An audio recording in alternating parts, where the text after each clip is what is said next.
So my next one is that the hobby is not that hard anymore.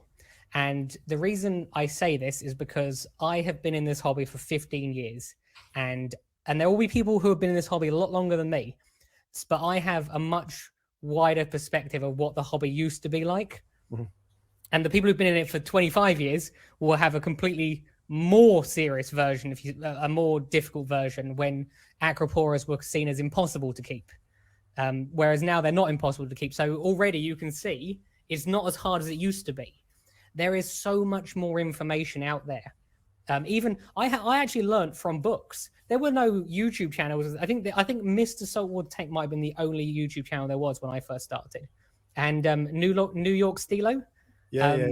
Yeah. So back then there really wasn't a huge amount of information. I had to learn everything from books. Did you read The Conscientious Marine Aquarist? I did. I really, really enjoyed that book. Late And Bob that book is actually where I got one of my most serious, as I said, the most controversial thing that I'm about to say actually came partly from that book. Oh, really? Yes, because you, as I said, you already know what it is. But if you read that book, and that was by it's Bob Fenner, I think, isn't it? Correct. Someone yeah, he passed who was away a couple of years ago. Yeah. Someone who's incredibly respected in the industry. If he can say that, and people aren't outraged, if you see what I mean. Yeah. This book is. I am not very good at reading.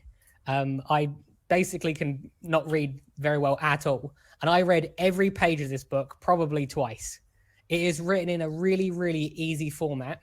And it probably will need to be revised now because obviously it was written a little while ago. And information will have changed since then. But I found one of my original books the other day, and the information in that book, it was so outdated. It was incredibly outdated about how the first protein skimmers and things like that, and what fish could be kept together. So obviously no tangs could ever be kept together. It was impossible according to this book, and which technically is somewhat correct if you see what I mean. But yeah, it's if you're going to give like a one-line piece of advice, that's what you'd say. But actually, the proper answer is takes a bit more time.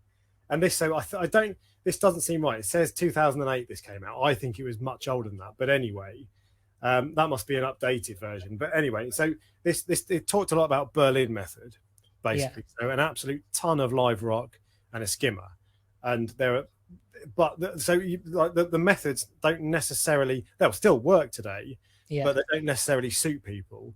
But the underlying issues haven't changed because it's how to keep fishing corals. So that is a really good. That's a good read. Yeah. Yeah.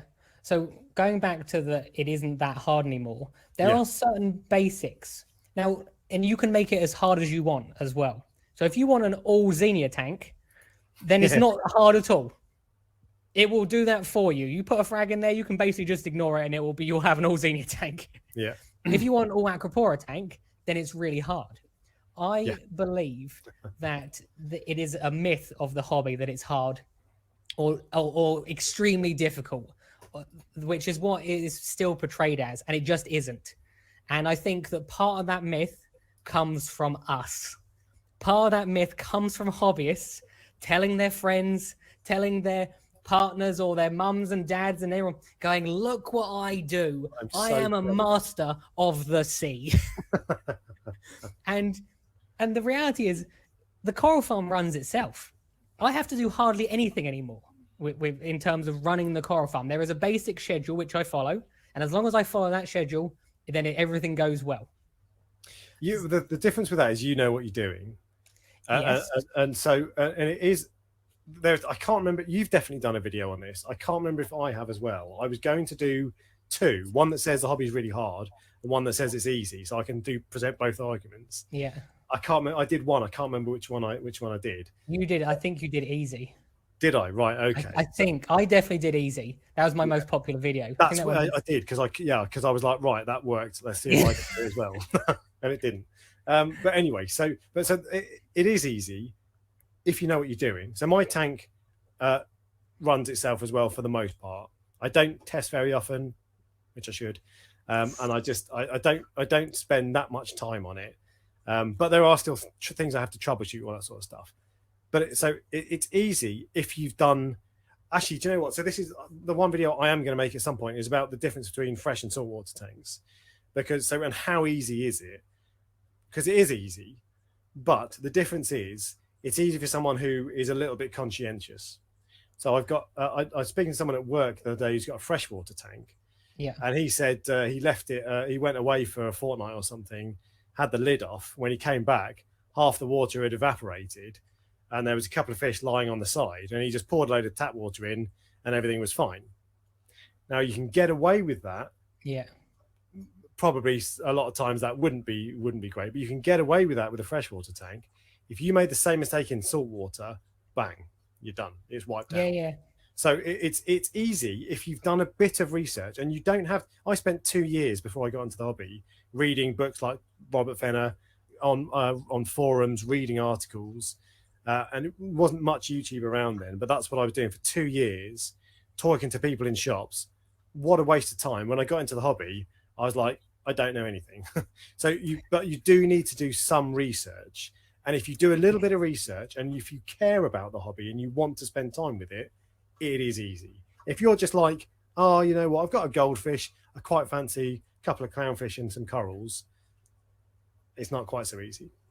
Do you think that it would be possible to essentially create a recipe for success for someone who hasn't had a reef tank before?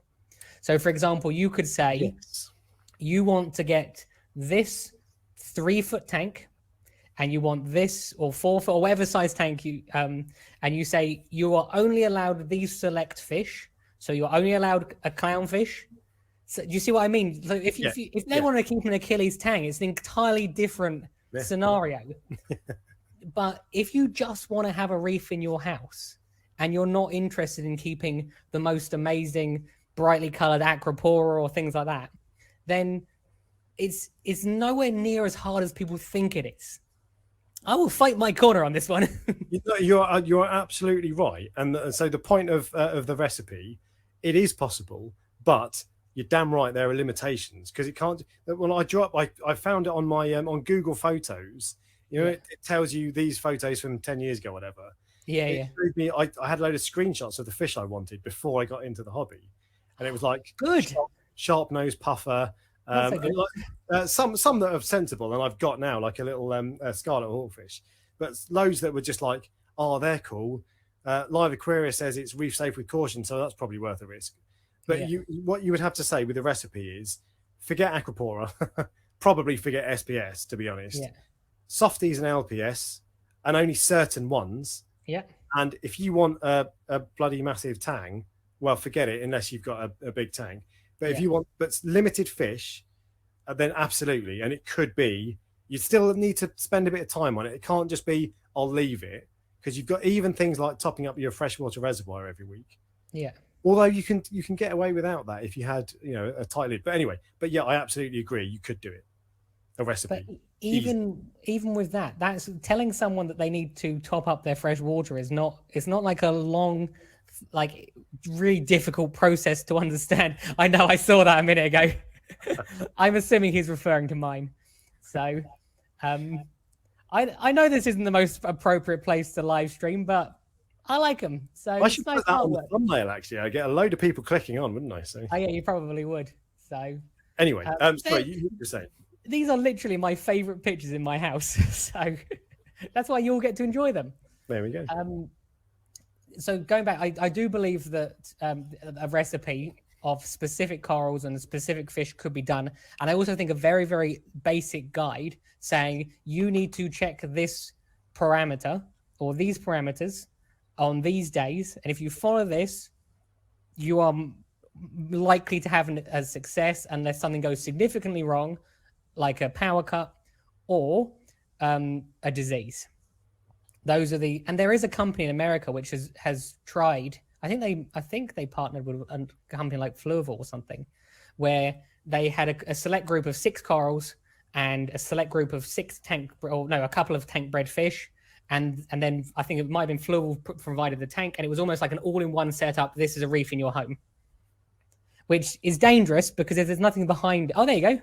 So this is, yeah. So I looked. Well, I've got a Fluval Evo that I'm setting up at the moment. Yeah. And when I was looking for stuff on it, I found this biota, whatever.